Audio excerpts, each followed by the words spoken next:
Okay. All right. You guys can see me.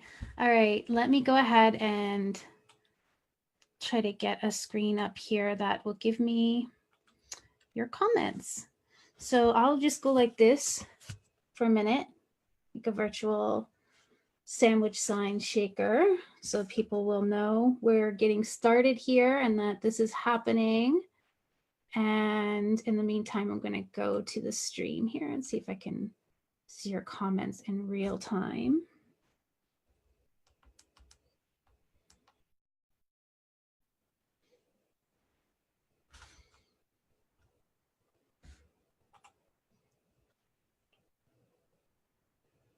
Okay.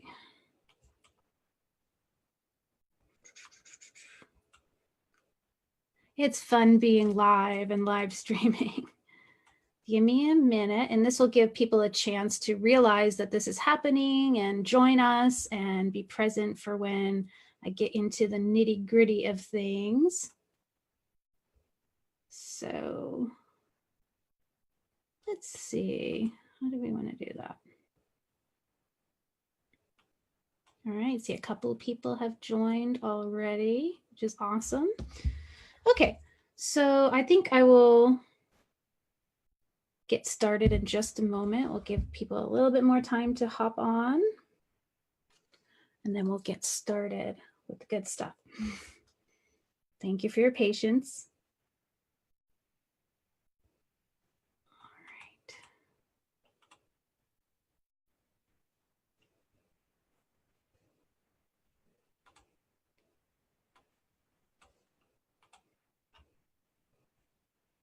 All right. Okay. So let's go ahead and get started. So my name is Debbie DeMarco Bennett, and I am a DBT trained certified life coach. And I have been teaching online DBT skills courses for the past over 5 years now. It'll be 6 years this spring, and also the celebration of the 6-year anniversary of emotionallysensitive.com's DBT Path online DBT skills course. So kind of an exciting time. And a little bit about my background is, in addition to having DBT training and certified as a life coach, I have a Bachelor's of Science degree in interdisciplinary studies with a focus in behavioral science. And I've gone on to do several open courses on neuroscience, the nervous system, and somatics, which all inform my work and my psychoeducational courses that I do. Very fascinating subjects. And I think my co-facilitator, Catherine, who is a Columbia University trained DBT licensed psychotherapist, has said that some of the things that have been missing from DBT are missing because it came out in the 90s and we know so much more now. So to include in our course information about nervous system education, somatic practices, which is getting in your body and understanding how emotions affect your body and vice versa, stored trauma in the body, is one of the things that makes our program a little bit different. So it's not just DBT, there is additional education. So we consider this more of a holistic program. So that's a little bit about us as the instructors. And I'll get into a little bit about what's offered with the course. And then if you have any specific questions, I can go ahead and answer those. Hi, Elizabeth. Hi, Krista. Oh, Elizabeth says, I took your classes a few years ago and loved them. Of course, I remember you, Elizabeth. Hey, Ruth. Okay, so we have some current and some senior graduate students attending in the chat. They are so awesome. When they show up, they'll help me out in the comment boxes if you guys are having questions. I realize there's a delay between what I'm doing and what you're seeing and hearing. So I appreciate your patience in terms of how quickly I get back to you when you're commenting in that comment box. Hey, Hope. All right. So back to the course. DBT, I'm gonna do my sandwich sign again. DBT is a fusion of a modality called dialectical behavior therapy and Zen Buddhism. People are like, what? Now, you don't have to be a Buddhist. You don't have to subscribe to any of the spiritual aspects of Buddhism. It is connected in a way, or it was formulated in a way that it can be presented in a very secular manner. However, if you gravitate toward and find comfort and find benefit in the spiritual aspect of that part of it, then you're welcome to go deeper. And that certainly has been the case for me. And when we say Zen Buddhism, particularly what is taken from that practice and fused into dialectical behavior therapy is the concept of mindfulness, of being present in our lives right now. So a lot of people who would take a DBT course have past trauma or have a lot going on in their lives and are worried about things that are going to happen in the future. And mindfulness calls us into this present moment to be with one thing at a time on purpose. So just really focusing on what's happening in the now. So even if we get triggered by something that was happening in the past and it's affecting us, we look at, instead of going back into the story of all the details and re-traumatizing ourselves, we go into the moment right now and ask, how is this affecting me right now? What can I do to be skillful and take care of myself? So that's that fusion of the Zen Buddhism mindfulness. So DBT's, I don't think I mentioned this at first, but it's a combination of CBT, which is cognitive behavioral therapy, and Zen Buddhism. Put those together and we have our DBT skills. So hopefully that makes sense. If you have any questions, of course, please pop them in the comments. In fact, we have some comments, so I'm just going to interact with you guys for a minute before I continue talking on. Hey, Kim. Hey, Dana and Paula. All right. Hey, Hope. I will. I'm going to save this. Yeah, totally. Okay. So our course is an online DBT skills psychoeducational course. And I'll give you the breakdown of it. And I'll also give you the details of what's included in the course so you can make a really informed choice as to whether this sounds like it's a good fit for you. And again, I encourage you to ask whatever questions you may have. And if you're watching this live, I will answer them here today. If you enter them in after this goes to a replay, I will answer them after the replay is posted. So no worries at all.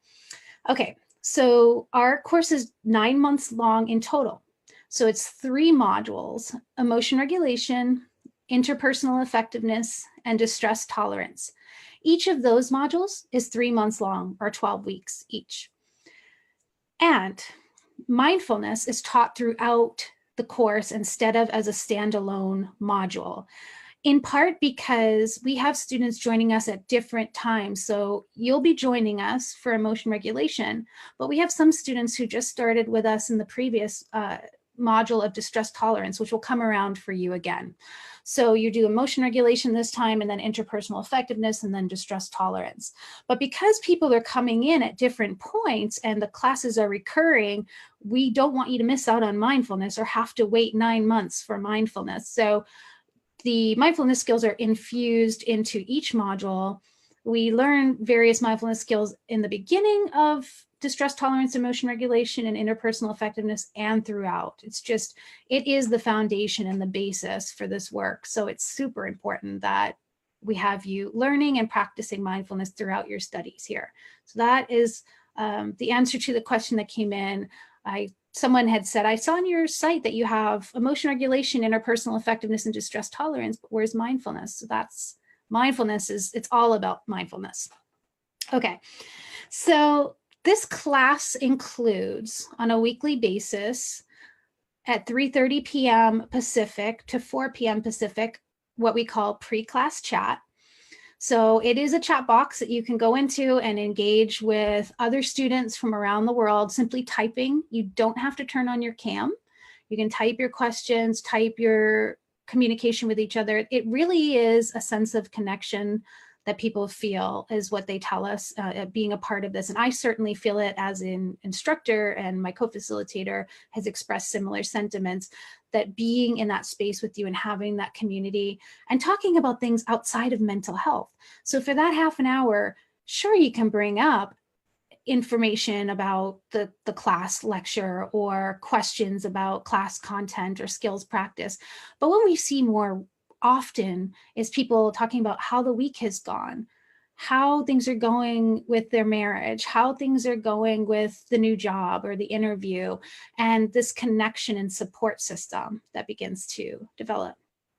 Don't worry if you can't make it to the pre-class chat, because we have another place where we have community and connection, and I will share that in just a minute. So after the pre-class chat, that's from 3:30 to 4 Pacific, from 4 p.m. to 5 p.m. Pacific, we have our actual class, which is taught lecture style by myself and Catherine, who I spoke about a little bit earlier in this live stream. So if you are joining us late, you might want to back it up a little and you can hear a little bit more about my qualifications, her qualifications, and what, you'll hear more in the first week's class about what we bring to this holistic DBT course and why we do this work. But if you want a brief overview of what we bring, it's at the beginning of this live stream. All right, and so the class is from 4 to 5 Pacific time on Mondays. And if you can't make it, it's perfectly okay. The only thing you'll really miss out on is the pre-class chat. However, the class itself is recorded and placed in your student portal, so you can review it during the week at your leisure. And that other place of community that I wanted to speak about is our Facebook group. So we have a closed Facebook group, and it is not like your typical Facebook group that you might enter into that has the topic of borderline personality disorder or emotional sensitivity or DBT skills practice. It really is structured and organized, and only myself and Catherine, and at some point, probably another member of our DBT team, can actually post to the wall and start conversations. So conversations that happen every week are the homework thread, where you can participate, submit your homework, get personalized individual feedback, as well as support and ideas and contributions from your peers. And there's a due date, and all of that information is listed on that thread. And each week we also have a Q&A thread. So as you're going through the week, thinking about the lesson, perhaps reviewing it again, and questions come up for you, questions that are relevant to your life, and applying the skills in a way that's meaningful to whatever you're going through in life right now that would lead you to take this DBT course, whether it's in relationships or work or school, you name it. You can place your question on that thread and receive a personalized answer. We also have bonus threads, community threads, where we engage in conversation. But what does not happen is we don't have participants or students posting willy-nilly on the wall in crisis. There are some pretty well laid out guidelines and expectations that students agree to if they wanted to participate in this in the Facebook group. And it's been going really well. And we invite you into that space as well, especially if you are in the UK or you have to work or have school or have other commitments or obligations that prevent you from attending live. And if you miss out on the pre-class chat, this is a place to connect as well. So I want to open it up and see if we have any questions. If not, I will think of some more things I can share with you, generally speaking, about the course. Again, we're on a delay, so I'm going to give it a few. And I was saying at the beginning, I felt like a virtual sandwich sign shaker. And I'm on delay in front of myself, so it's really funny because it's not happening yet. But please feel free to pop your questions in the Q&A or in the comments regarding anything you want to know about the program, anything that has you on the fence in terms of you want to join this class, but you have this concern or this question.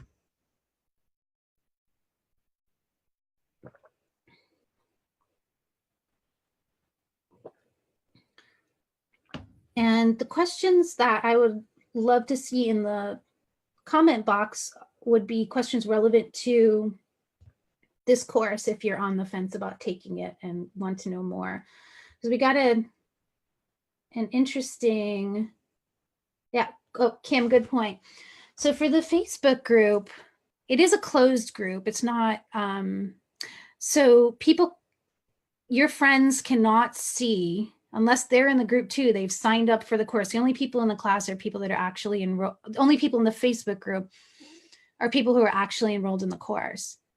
So when you share your homework, when you ask a question, when you engage with other students, this does not go out on your friends' timelines. They cannot see what you're sharing. So good point, Kim, to address that possible concern.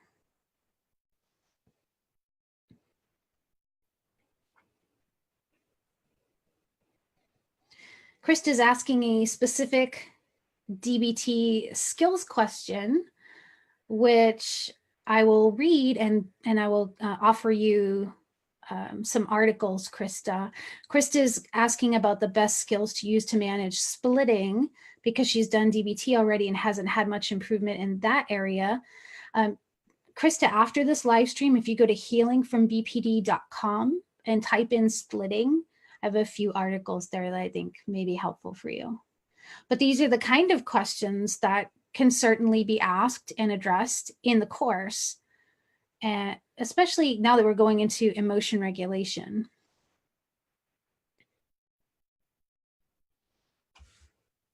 All right. Waiting on your questions.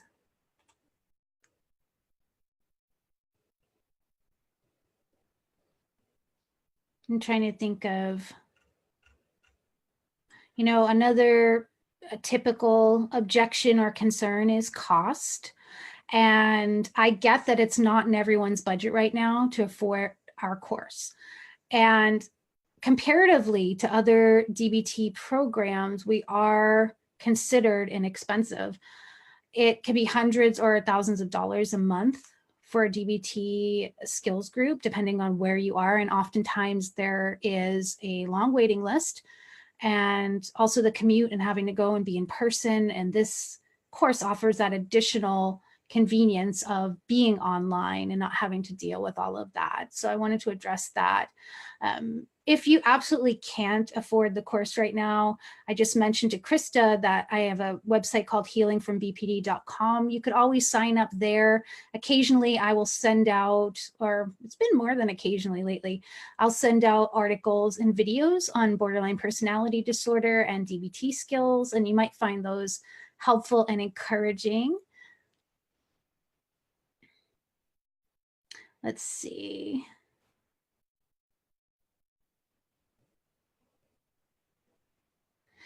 Hope is asking or saying, it's amazing you offer this, and I will certainly be looking into online classes.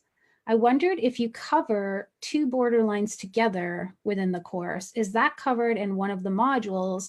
Do you really feel recovery is possible, Debbie? I feel plagued with an inability to have relationships with men. Oh, great questions, Hope. Ooh. So I think what you're asking, and correct me if I'm wrong, is, do we cover situationally when two people with borderline personality disorder are in a relationship together and both have that dynamic of BPD traits coming up in the relationship? While there isn't a specific lesson on that, we do have students that are in that very situation. And because you get personalized feedback on your homework and your questions each week, that's what I was saying a little bit earlier, is that you can do your homework focused on the impact of that relationship and both of you having BPD traits, and focus it on that and get feedback and ideas on how to practice the skills in the way that might be the most effective while you're dealing with those things that are coming up. Same for the Q&A thread.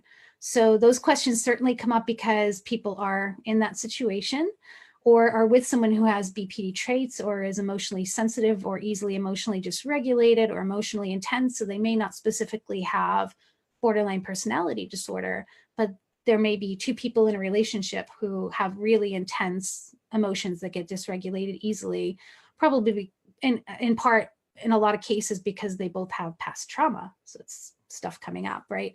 And they say when you get into a relationship, then that's when a lot of your stuff starts coming up, right? Hope says heavy. I know. Yes, indeed. Yes. As far as recovery, do I really believe it's possible? Hope, yes, I do. And I'm surprised I didn't mention this at the beginning, or maybe you weren't here. I don't think I mentioned it actually. I'm actually in recovery from borderline personality disorder. So back in 2010, I was officially diagnosed. So it was a combination of BPD and complex post-traumatic stress disorder. And I met several of the criteria, the diagnostic criteria, enough to have a borderline diagnosis at that time. And I was terrified in some ways, and I was grateful, I'm looking for the word grateful in others, because knowing what I had allowed me to learn that there was something specifically designed to help with regulating emotions, with dealing with self-sabotaging behaviors, impulsivity, splitting, all of that. And so my psychiatrist referred me to DBT at that time. So it's going on, oh goodness, 9 years ago. And after a couple of years of learning DBT, integrating it, practicing it in my life, along with making some lifestyle changes and integrating more balanced mind, body, spirit, after a couple of years, I was in a session with my psychiatrist and we discovered I no longer met the criteria for BPD. So while I still had and do continue to have some BPD traits, I no longer have the diagnosis. And this is something that is not something you hear about frequently with serious mental health disorders, that someone can have a diagnosis and at a later point in time not have that diagnosis anymore. So yes, I most definitely have hope for anyone who is wanting to pursue their own personal healing and begin to find what works for them. It may be DBT for you, it may be something else. But yes, it's possible because it's happened for me. It's happened for several of my students. It has happened for people I know in the community, people who are open about their diagnosis or their previous diagnosis of BPD. So yes, it is possible. All right. Hey, Peggy. All right. So yeah, Kim is one of my DBT Path senior students and team members who you will get to know in the Facebook group, no doubt. And Kim says other students share similar situations in the Facebook group and everyone helps. Oop, it's jumping. Kim. Everyone helps each other with skills and support. You know you are not alone, and just knowing that is huge. I think that's very true. I frequently, especially in this most recent module, see transformation before my very eyes. And I think Kim will agree with me and other members of the DBT Path team that we see people coming in who are really struggling, who are really down on themselves, who have really intense negative self-talk and are feeling pessimistic, and they want something to work. They're here in the course because they want to change something and they have some hope that this is possible. Then they do the work, they actually do the homework, they engage in conversation, they ask questions, and they're like night and day. Even after just the first 3 months, I start to see such profound change. But especially for students who do all 3 modules, and then we have students who choose to repeat the modules. So I have students that have been with me for years out of choice because they want that refresher, they want that accountability, they want the group experience, they want to keep in the skills practice with a community as opposed to on their own. And I get that because through teaching now for almost 6 years, this forum, being a teacher, holds me to a standard of accountability with practicing skills. So I get that, of wanting to stay accountable, wanting to keep learning and going over the information. And my students will tell you that, the ones that repeat, that the material is updated every time. So we get new resources, new information. Catherine is in the final stages of her PhD program in depth psychology. So she brings a lot of interesting things in related to dreams. She has a background in eating disorders and body image. So there's a lot of stuff that comes in through that, as well as somatics practices. As I was mentioning earlier, this connection between emotions and the body. And I also share that passion, as well as nervous system education and neuroscience. So the information is constantly being updated to keep it fresh and relevant and informative. All right, questions. Hope is feeling inspired. She says she has BPD and CPTSD. Not uncommon that these would happen together. And there seems to be a lot of overlap too, right? Between both when you really look at it. Okay, and Kim wants me to mention, good point. The course is not just for BPD.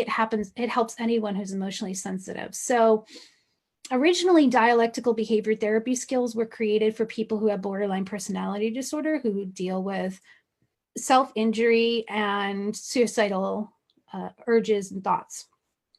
It's now used in a much wider way. So there are people with bipolar disorder, there are people with eating disorders, people with post-traumatic stress, people with anxiety, people who feel like they experience their emotions more intensely or experience more emotion dysregulation than the average person. You name it, people are coming to these skills and potentially finding benefit, potentially finding a way to have more balance and to reduce their suffering in their everyday lives. So it's not limited to those with BPD. That being said, because I'm in recovery from BPD and the majority of people who sign up identify as having BPD or BPD traits, not all of them, but a large majority, we do reference and use many examples with BPD. However, if your issue particularly is eating disorders or something else, again, personalize this course by asking the questions that matter to you in your life so that you can get feedback on applying these skills in ways that are meaningful to you and what's going on for you.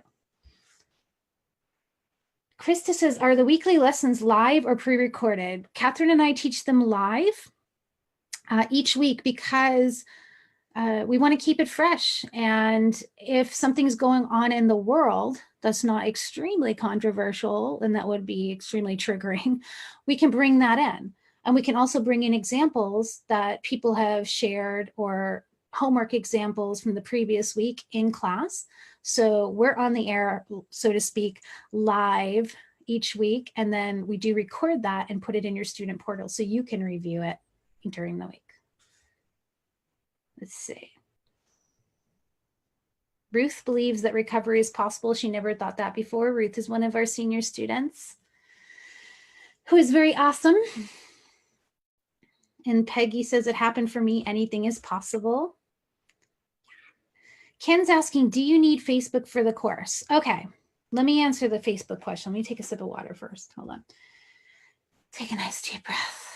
Model taking a breath.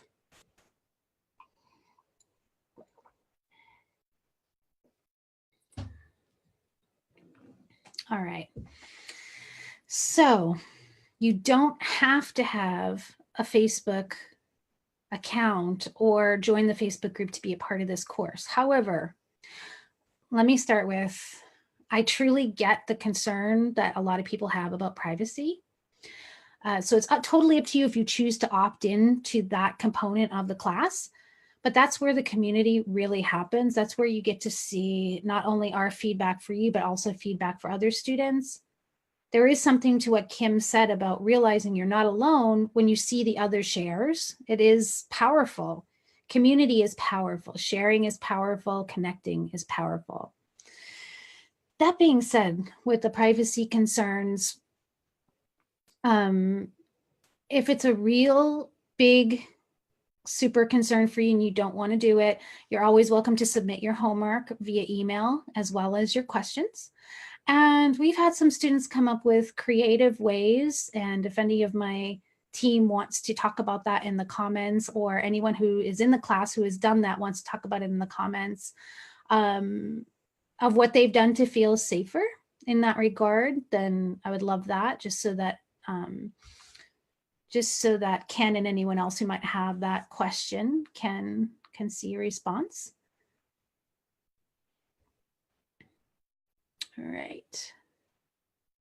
I'm looking at questions in different places. If you're like, why is she looking up? Why is she looking down? Okay, but also in the Facebook group, we will sometimes have live streams, bonus threads, additional opportunities for connections. So I have found that students who participate in the Facebook group tend to stick with the course a lot longer or complete. So it's just something to really think about. Okay, and Hope is saying, I'm a little confused. Is it an interactive thing, as in we all chat, or is it more listening?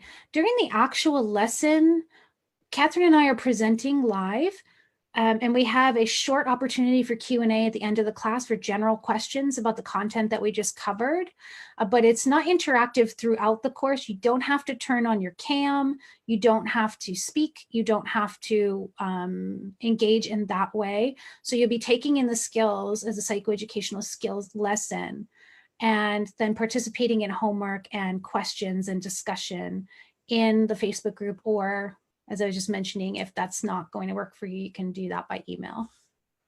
So hopefully that makes sense. We found that even when it was possible to, when we said, okay, do you want to turn on your cams? We can converse about this. Most people didn't want to turn on their cams. This was part of the appeal of doing an online course. And I'm not going to do any name dropping or anything right now, but this is one of the reasons why celebrities and people that are public figures or who have, you know, public jobs take this course, because of that anonymity. They want to learn these skills, but of course they don't want to go to a local clinic to do it, because it's just, you know, they need that privacy. So most people don't want to turn on their cams. And as far as engaging throughout the class, that can get hectic too. So if you've ever been in a class where the chat box stays open through the whole class and people can ask questions, it's like, so-and-so is asking this, so-and-so is asking that. And people that like to learn by just listening and getting the whole lesson are just like, you know, it's disruptive. So we do it in a lecture style. We have something up on the screen. We are mixing it up with some media, with some video clips and so on. But yeah, the interaction happens more so in the group component. Okay. Carol says, Carol's another senior student who's on the DBT Path team. Hey, Carol. Carol says, we are a compassionate, non-judgmental community. We are kindred spirits who understand that life can be a challenge, and we reach out for support from each other. And so true, Carol. So true. Peggy said, the support you get from your peers in the Facebook group is priceless. Our words of encouragement motivate you to keep on keeping on. You are never alone. Love it, Peggy. And Hope says, are all the details on joining on your website? Most certainly, I hope. If you have any additional questions that aren't covered, of course, reach out. But if you go to emotionallysensitive.com and go to the classes pages, our classes page, it maps out everything about the course. And then if you go to the frequently asked question pages, there's even more in-depth detail of the typically ask questions that we receive. So hopefully that will be helpful as you make your decision. Kim says, when I joined years ago, I used an alternate Facebook name to hide my identity. I now use my real name. So yeah, Kim, and that is not infrequent, especially with people who are in more public figure type roles. You'll see some interesting names in the group that they've come up. Then you're like, is that a real name? So as long as you let us know what you're using, that's fine if you need to do that. Chris is asking, are you both presenting live each week, or do you take turns teaching? We're co-facilitating and co-teaching each week. So it won't just be me talking the whole time. Catherine will be present and interacting and teaching as well. Carol says, what happens in the Facebook group stays in the Facebook group. Let's see. Okay, so Ken's saying for him, the question about Facebook wasn't a privacy concern. His daughter has major anxiety and PTSD from Facebook. So in other words, Facebook isn't good for her and she's no longer on it, knowing how much stress Facebook has caused for her in the past. Totally, Ken. So if that's the case, and it seems to be that with younger people, because we do accept teenagers if they have parental or legal guardian consent. And I'm not sure your daughter's a teenager, but I'm just going to throw this out there. If the parent or guardian is willing to attend and monitor the studies as well, make sure that everything feels appropriate for their child. And we're finding that for several people that are in the younger age group, they have that particular issue where they just need to not be on Facebook, and they submit their homework and questions via email, and that's perfectly okay. So, you know, she would be missing that component of the community, but she would still get the other benefits of the personalized homework feedback and question feedback. And you never know, you know, in the future, she could, like Kim was saying, she created another account, and, you know, people have done that and then not friended anybody just to participate in the course. So I'm not sure if that will ever be a possibility or option or something appealing to her, but it's there. Hope that helps, Ken. And let's see. Hi, Debbie Ann. Let me see here. Let me take a sip of water again.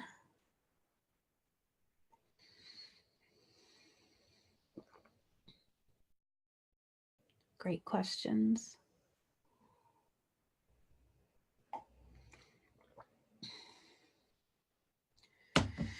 Okay, so I have lots of great questions from Debbie Ann, who's in the UK. I don't know how to pronounce the name of that town, Debbie Ann. She says NHS here don't offer DBT, sadly. Yeah, I've heard that. And if it is offered, it's usually extremely expensive with a huge waiting list, which is happening here in the United States too. Many people know, if you're into pop culture, know that Selena Gomez, who's a pop superstar, recently completed a dialectical behavior therapy program. And since she has, the search for DBT and DBT programs are getting flooded. You know, people are like, oh, okay, it's bringing awareness to it. So her platform is being used in that way, which is very positive. But yeah, it's hard. I've heard it's really hard to get DBT in the UK, and the waiting lists and costs have been increasing, especially since it's been in the news in connection with Selena Gomez. So let me address Debbie Ann's questions. So Debbie Ann says, I am seriously wanting to get better. I can't live like this anymore. I can't even begin to explain the pain, confusion, and agony I'm experiencing and my family. Can this course actually change my life? Will it help me stop feeling so tired and drained? Will it help me stop snapping, stressing, and having angry outbursts? Will this course actually help me be the woman I want to be and become a mental health nurse? All right, Debbie Ann. Okay, I'll take a belly breath here. Because what Debbie Ann is asking is deep, and Debbie Ann, you're obviously sharing your distress and all of the things that you wanted to shift in your life, and a goal that you want to work toward, and needing that hope. And I will say, of course, this course is not a panacea for everything. I can't guarantee you that all of this is going to happen for you. But what I can tell you is that if you put in the work, if you practice the skills, if you get the support, if you show up to class, that it's possible that you can move toward your goal. It's possible you can reduce your suffering. It's possible you can reduce that agony that you're feeling. When you talk about snapping, stressing, and having angry outbursts, that was certainly an issue of mine, and it's certainly an issue of a lot of students that come into the course. And what I see consistently from participants, and what I've seen in my own life, is learning about how the nervous system works, understanding nervous system capacity, how we handle stress, how we process stress, how stress affects us in our bodies, how past trauma comes in and affects the stress that we feel right now. So when we're triggered, when we're reactive, when we are lashing out, when we have angry outbursts, often it has very little to do with what just happened. Of course, it's connected, but often it's a lot of other stuff that comes in. So having that understanding and understanding what's going on neurobiologically, there are differences actually in the structure of the brain of people who have BPD traits, and we get into that. And there are different techniques with mindfulness and nervous system recalibration tools and somatics that we can use to help bring ourselves into more harmony and balance, and to be able to actually practice the skills. Because if you're in the state of fight, flight, or freeze, which we often are if we've had a lot of trauma, it's hard to sit and start using your rational, logical mind to practice skills. So we talk about what are some things I can do for self-care and self-support. Beyond that, it's highly recommended that you work with a qualified licensed psychotherapist outside of class, one-on-one. And it's been such a need that I recently collaborated, or DBT Path collaborated with BetterHelp.com.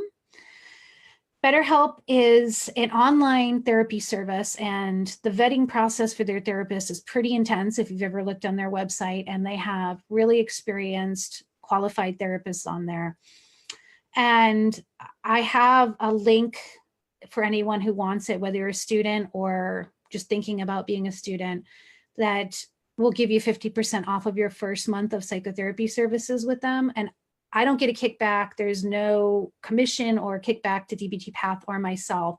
This is an arrangement I made with them. I told them about this program, what we're doing, the people that are needing help out there, and they generously offered this. So if anyone would like that resource, let me know. And Debbie Ann, that might, if you're not already seeing a therapist, that could be an amazing resource to do concurrently with taking this course, so that you can go deeper and address everything that's coming up. But certainly throughout the course, we can work together, myself and Catherine and you and our team can work together to address as this stuff is coming up for you, and as you're practicing the skills and as you're improving your self-care, to see if there are ways you can be more effective with your skills practice to work on the things you brought up. So hopefully that's helpful. All right. Let's see. Kim says, oh, Kim's speaking to Ken, who is talking about his daughter who has PTSD and such from Facebook. And Kim says, Ken, your daughter could still get a connection to the community by participating in the pre-class chat session before class. It's a typed chat, not voice. Yes, and that's, thank you, Kim. And that's not hosted on Facebook, Ken. That's in our online class webinar platform. And Peggy is also being supportive, just letting Ken know that our Facebook group is different than others. We have no drama or improper language or putting anyone down. It's monitored very closely for any improper material or posts, and would be very safe for a teenager. Thanks, Peggy. Yeah. Ruth says, completing the homework is so important. This is the way we grow and face ourselves, and we get invaluable feedback from Debbie on our homework. Thank you, Ruth. Thank you so much, because that's the key. You can come to the class or review the recordings every week, but the way that you actually start to shift and move towards your goal and make changes and start to see transformation is to practice these skills in between the lessons, to actually get out into the world, use these skills in situations that matter, take yourself out of your comfort zone a little bit at least, and get feedback. So if it's a positive experience, we can look at, well, what worked so it works again next time. Or if it didn't feel like a positive experience and there were a lot of challenges and the skill didn't quite work, we can troubleshoot and look at, well, maybe another skill would have worked better in this moment. Or are you using the skill in the way that it was originally intended? You can't know that if you're doing a self-study, looking at workbooks and doing this work by yourself. You don't have that feedback. So the homework, I think, is essential. So thanks, Ruth. Krista says, how long have you been running this online course? It will be 6 years in May, Krista, and it will be 3 years for Catherine. So yeah, we're coming up on our 6-year anniversary. Let's see. Hope says, would you? Oh, sorry, it's jumping.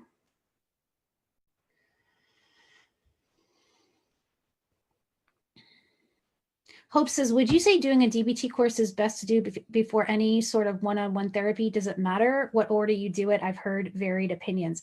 So I'm not a therapist, so I'm not going to advise on that.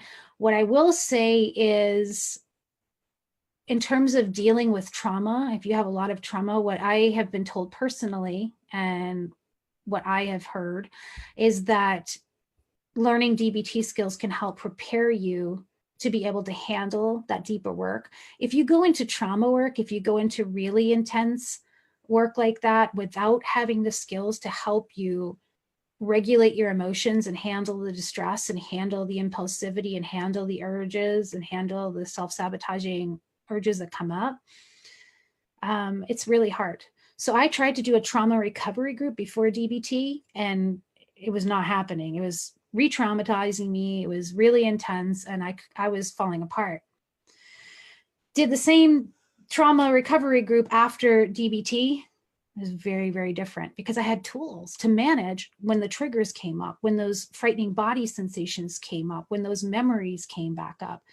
That being said, I still will stick to my original comment that it's highly recommended that you work with someone one-on-one with a qualified licensed therapist while you're doing this course, if possible, because as you're doing this course, other stuff may come up that goes deeper than what we can cover in a psychoeducational skills training course, and you'll need that support. So hopefully that helps. Hope. You're very welcome, Debbie. And Debbie Ann says that she was referred by her doctor for psychotherapy, and it's a 6-month wait. So you might want to consider, Debbie Ann, the BetterHelp option. Go check out their website. If it looks appealing to you, just come back and respond in your comment if you want that link that I was talking about, because it's, you know, you're welcome to utilize that as well.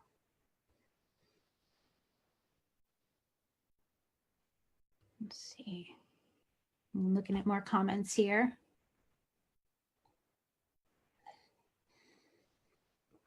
Hi, Christine. Christine is saying, hi, Debbie. Will DBT help me to set boundaries with my friends and help me remove toxic people out of my life, as well as recognize bad relationships? I'm trying to focus on myself this year, and already I have run into people making me feel bad for focusing on making myself better and not devoting so much time and energy to them. Great questions, Christine. So a lot of times when people come into a DBT course, they're dealing with either the extreme of, I'm sorry, for lack of a better way of putting this, I'm not saying that you're a people pleaser, but, you know, being more on the people pleaser side, putting their priorities and their self-care last, putting other people before them, or the complete opposite, right? Of putting themselves before everyone else, and that's causing relationship dynamics and issues. And of course, there are people on the spectrum and shades of gray in between. But what we often see is one extreme or the other. And there is a module. So you would start now in emotion regulation, begin to get tools for your self-care and learning how to regulate your emotions, understanding your nervous system, understanding what's happening for you when you get triggered so you can address it. That's going to prepare you, Christine, for the next module, which is interpersonal effectiveness, which covers a lot of the things that you're asking about. So we do look at boundaries. And if you're needing to jump in and specifically relate things to boundaries, as I've been saying throughout this presentation, you can personalize this course by focusing your homework submissions as well as your questions on what's happening in your life that matters to you. So for example, if we do a homework assignment on a skill called opposite action, and you're dealing with this situation right now of people, you know, not liking this dynamic, this shift of you choosing to step into a different space and start to put your self-care first, you can use that example in your homework as you practice the skills. But when you, and so you'll get the foundation in emotion regulation. When you move into interpersonal effectiveness, I'm looking at your question again. We actually have specific lessons and skills training on evaluating whether a relationship is toxic for you using your wise mind. So not making an emotionally based decision that you regret, but really mapping it out, really checking to see if this relationship no longer serves you, and if it's in your best interest to then begin thinking about how to move out of that relationship. It could be a friendship, it could be romantic, it could be a roommate situation, it could be a job situation. We look at that to get, and we talk about what skills do I use after I evaluate to then most skillfully approach this. So, and other students can tell you as well that they've used those particular lessons to make some pretty radical changes in their lives. And Christine, it's kind of like when one member of the family is, an alcoholic or an addict, or in some way there's this dynamic that everyone's used to having to be a certain way, having to show up a certain way, interacting a certain way. Then that person chooses to get well or get sober or get clean. And that person is changing. And then the people around them have to change because the dynamic isn't the same. And it can make other people really uncomfortable. And this happens for students in our course where, they're starting to learn skills, they're starting to change. Maybe they're not as reactive. Maybe they're not responding in the same intensity to triggers at some point. Maybe they're asking for their needs to be met or communicating differently about what they need. And family and partners is like, sometimes like, whoa, this is different, so it is a process. So you saying that people trying to make you feel bad, I think you're going to have some company of people relating and understanding what that's like, for sure. It's threatening sometimes to other people, especially if, well, what if she gets well? What if she's confident? What if she doesn't, have a breakdown over these things and is able to keep a job and become financially independent? It's a lot of stuff that comes up for people.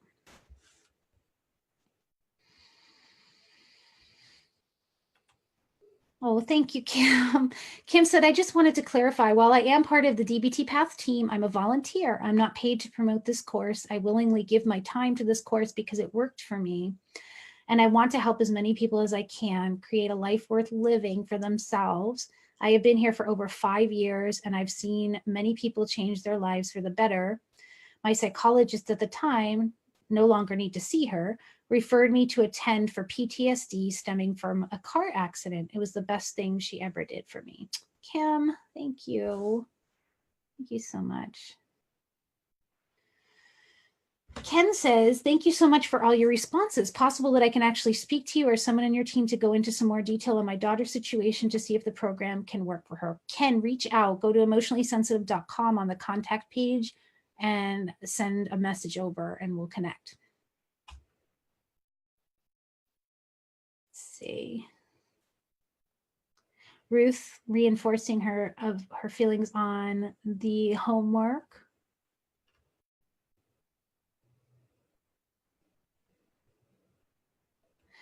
All right, so any other questions about the course itself? That's about how much, it's about the time that I was planning on wrapping up. So any other questions about the class, the course, how it works, anything that has you on the fence about attending?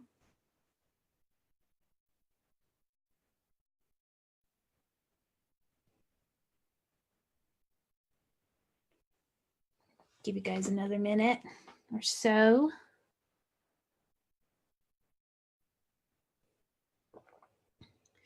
Ryan and Krista, I'm going to go take a look at those particular articles again and see if there's something else I can find and come back and comment, respond to your comments here as far as specific skills use.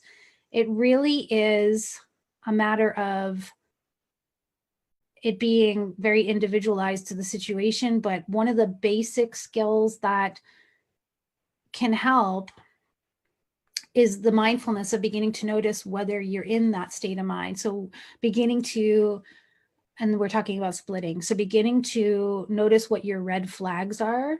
So sometimes it's language like all or nothing or hate or love, intense love, obsessive love, really, not just love.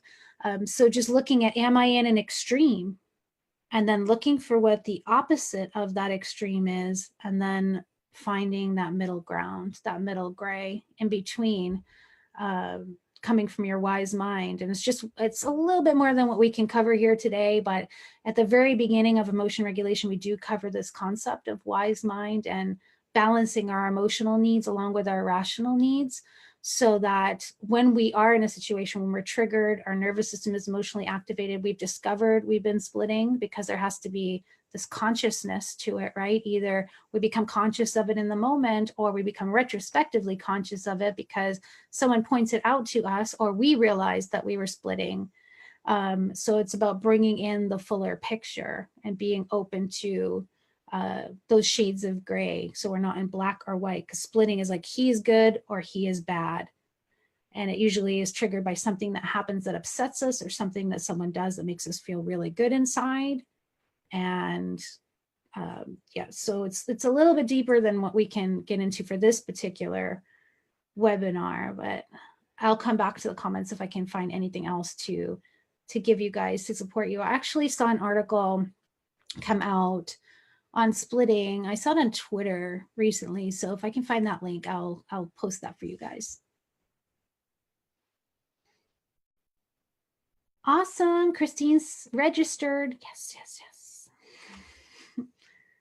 All right. Hey, Emmy. Emmy says, hi, Debbie. I love watching your YouTubes to feel a little better. I've been diagnosed with BPD, and so I've always been interested in joining your online classes. Hey, Emmy, I'm so glad you found my YouTube videos helpful. That's awesome. And she's also saying, I have a really hard time sticking with things due to it. However, is your course pretty easy to follow along? I'm hoping I could stick to it. I think it is pretty easy to follow along. And what I invite students to do is, if at any point you're starting to feel like you're losing your drive or losing your commitment, that we connect and come up with, we look at your original goal that you set, or when you fill out your enrollment form, you write in what you want me to remind you of if you start thinking about quitting. So we talk about that to get back into that space of when you were first signing up, what was motivating you? What was the fire underneath your feet that got you to sign up for this course? So we can get you back in contact with that and talk about what's at stake if you don't complete. And then we come up with a plan, like if it's because it's feeling overwhelming with time or whatever the issue is, we come up with a plan to help you stay on track. Hopefully that answers your question, Emmy. And Ruth is saying, yes, the course is easy to follow along. All right. Any other questions about the course?